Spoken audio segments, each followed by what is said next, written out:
근데 이거는 우리가 좀 생각을 해볼 만할 것 같아요. 투자자로서 연평균 몇 프로씩 먹어야 된다는 기준이 있냐. 채권자는 연평균 4.3%라는데 첫 번째, 채권자가 연평균 4.3%라 그런 거는 이거는 잘못된 거죠. 채권 투자자. 왜냐 그러면 이거는 채권에 기본적으로 깔리는 기본 배당, 픽스드 인컴이라고 하는 거고요. 이건 확정 수익이죠. 채권 자체의 채권 시세 차익이 나지 않았을 때 먹는 게 4.3%입니다. 근데 제가 최근에 10년물 4.6%에서 채권 이제 저 왕창 들어갑니다라고 말씀을 드렸던 그 부분, 거기서부터 지금 채권 얼마였냐? 채권 계좌 열어보자. 지금 채권 계좌가 수익률 얼마니? 지금 현재 수익률이 1.76% 정도 나고 있네요. 근데 이게 채권도 충분히 인컴 플러스 트레이딩이 가능하거든요. 그리고는 1년에 트레이딩을 잘 발라 먹으면은 최소값으로 얼마? 10%는 가능해요. 최소값으로. 5% 두 번 먹으면 되는 거거든요. 1년에. 근데 5% 두 번 정도는 충분히 채권을 계속 이제 눈을 부라리고 쳐다보고 있고 계속해서 이제 분할 매수 분할 매도를 한다 그러면은 채권 시세 차익으로 10%는 충분히 무난하게 가능합니다.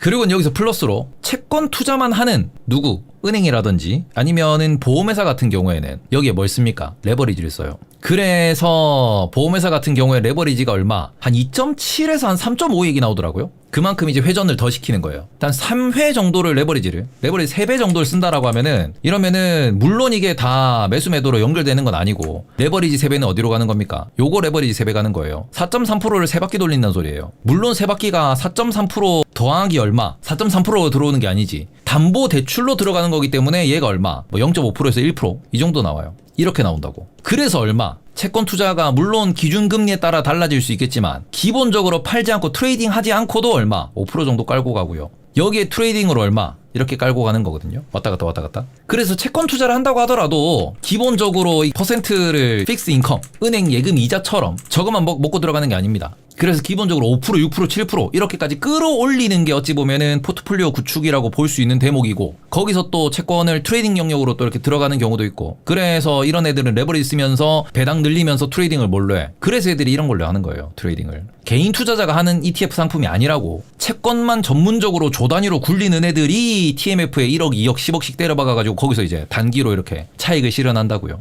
해칭을 한다고요. 이런 걸로. 개인은 이걸 하지 말라라고 말씀드리는 게, 이거는 명확하게 목적 자체가 누구? 대규모 채권 투자하는 연기금이나 보험회사 용으로 나와 있는 겁니다, 이게. 이러면서 수익률을 갖고 오는데, 자, 연평균 몇 프로냐라고 하셨을 때 포트폴리오 관점, 시드가 큰 관점, 국내 연기금으로 보시면은 연기금이 연에 한 7에서 10%네요. 수익률을. 연기금이. 근데 여기는 우리나라 국민연금 같은 경우는 얼마 굴립니까? 700조, 800조 굴려요. 우리 700억, 800억도 없잖아. 근데 거기는 700조, 800조를 굴린다고. 그걸로 7% 내서 잘 냈습니다 이런 얘기 하거든요. 전 세계에다가 다 투자해가지고 연 7% 수익 낸다라는 겁니다. 그러면은 이거는 얼마? 조 단위가 넘어갔을 때. 워렌 버핏이 전설인 이유는 뭡니까? 워렌 버핏도 굴리는 돈이 400조, 500조 돼요. 근데 워렌 버핏은 연 평균 딱 따지면 20% 나오거든요. 와, 연기금보다 잘하지. 연기보다 2배, 3배 벌지. 그러니 워렌 버핏이 레전드라고 하는 거예요. 그러니. 그럼 개인 투자자로서는 얼마 벌어야 되냐? 우리가 조를 갖고 있는 건 아니잖아요. 조를 굴리는 건 아니잖아요. 개인 투자자 많이 굴려봤자 10억 넘어가기 시작하면 이제, 그죠? 뭐 전업 투자 혹은 이제 우리가 10억 넘어가고 이제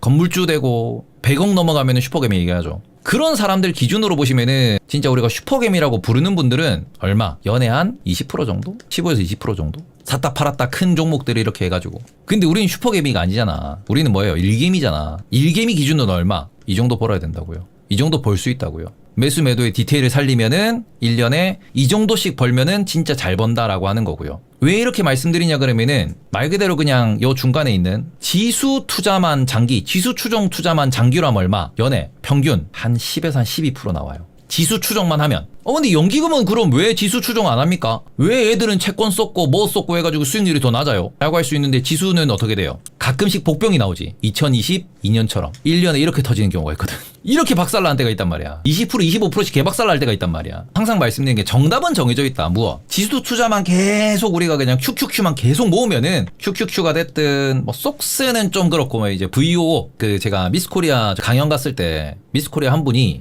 뭘 사고 있다 그러더라고. IVV. 이 뱅가드잖아. 뱅가드 S&P 500 ETF를 사고 있대. 전 재산이 여기 있대. 그래서 요새 뭐 경제가 어쩌고 저쩌고 뭐 트럼프가 어쩌고 저쩌고 불확실한데 ETF를 좀 팔아야 될까 이러시더라고요. 왜요? 지금도 잘하고 있는데 왜요? 제가 전에 듣기로는 심지어 그분은 의대생이라 그랬어. 와.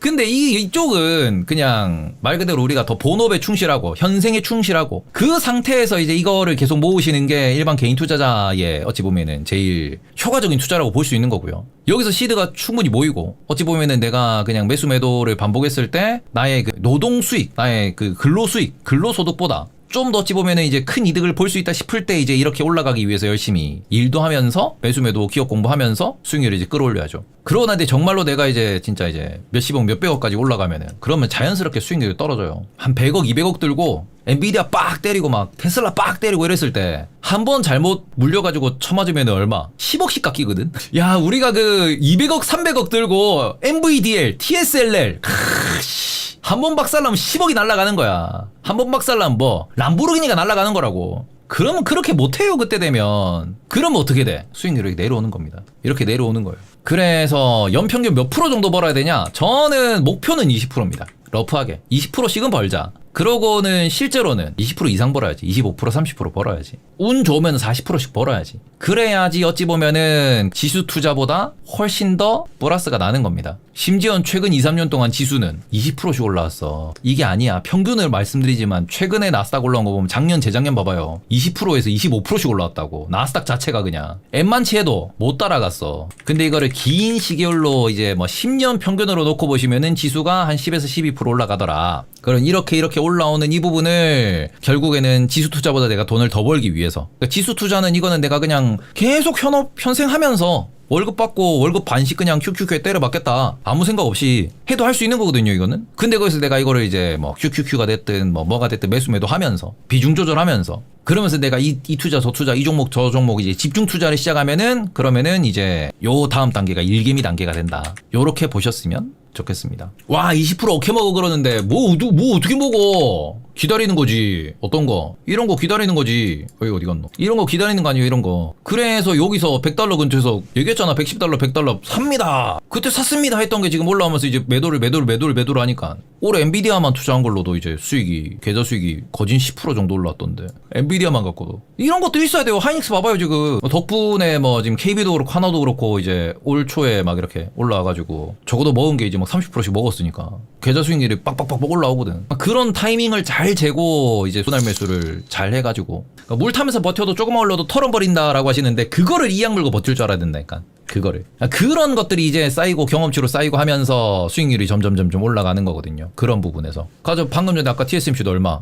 저 4분의 1 팔았거든요? 4분의 1? 4분의 1에서 몇 주 좀 더 해가지고 팔긴 팔았는데 10자리 맞춰가지고 그런 식으로 분할 매도하면서 이제 또 계속 더 끌고 가야 돼. 더 그리고 내려오면은 사야 될 때 왕창 이제 지를 수 있어야 되고 그런 것들을 어찌 보면은 스킬로 이제 스킬이랄 것도 없는데 계속 봐야지 그게 이제 팔로우가 되니까. 그러니까 경제 뉴스 맨날 봐야 되고 보기 귀찮으니까 뭐 아침마다 대피셜 이제 챙겨보시고 그러시면 된다. 근데 저는 투자자로서 연평균 몇 프로를 벌어야 되냐? 그냥 저는 기준을 요걸로 잡으셨으면 좋겠어요. 요걸로. 실제로 적어도 20%씩 벌어야지라고 지금 한지 이제 10년? 10년 넘었는데 10년 정도 됐는데 20%가 목표였던 지가 20%를 목표로 하고 좀 더 이게 20%라 그러면은 아주 욕심 안 내도 연애 10%짜리 두 번만 먹으면 된다. 그런 식으로 접근할 수 있기 때문에 그러면은 투자를 조금 좀 안 서두르고 보수적으로 할 수 있게 되고 이게 경험치가 한 번, 두 번, 세 번 쌓이면은 뭐 3개월에 5% 먹으면 돼. 그러니까 제가 지난 5월달에 저 셀트 삽니다 이런 말씀드렸는데 셀트리온 같은 경우에도 슬금슬금 올라왔거든요. 셀트 지금 수익률 몇 프로고 3% 4% 올라왔을걸. 셀트 1.9% 올라왔네. 1.9%. 근데 이런 것들을 찾게 되는 거예요. 더 안 빠지는 자리 찾고 이 정도면 살만한가 이런 자리 찾고 그러다가 지금처럼 장에 이렇게 운때 좋은 장 만나가지고 네이버 20만원 밑에 사놓은 사람들은 뭔데 이러다가 20-30% 먹어버리는 거잖아요. 운 좋으면 40% 넘게 수익 난다니까. 연간으로. 이런 게 가능한 것도 이제 이런 소위 말하는 강세장에서 갑자기 내 종목 팍 올려줘버리면은 아이고 감사합니다. 이제 운 좋게 먹고 나오는 거고. 목표를 20%로 잡고 종목을 발굴하고 20% 정도의 그런 연간 수익률을 목표로 공부하면서 이렇게 좀 차분하게 투자하시면은 그러면은 뭐 20% 이상은 수익을 내실 수 있다라고 말씀을 드리고 싶습니다. 아시겠죠? 저는 그렇게 생각을 합니다. 말씀 좀 드리고 전재산 20%라기보다는 그냥 계좌 수익률 20%라고 생각을 하는 게 맞을 것 같아요. 왜냐면 전재산에 이게 내 따로 이렇게 현금도 있을 수 있고 그 다음에는 뭐 따로 이렇게 뭐 따로 부동산이 있을 수도 있고 뭐 예금 적금도 따로 있을 수 있고 그냥 내 주식 계좌 요거 기준이 20% 이렇게 생각하면은 어떨까라고 말씀을 드리고 싶고요. 아무튼 그런 관점으로 보셨으면 좋겠다. 수익률에 대해서는.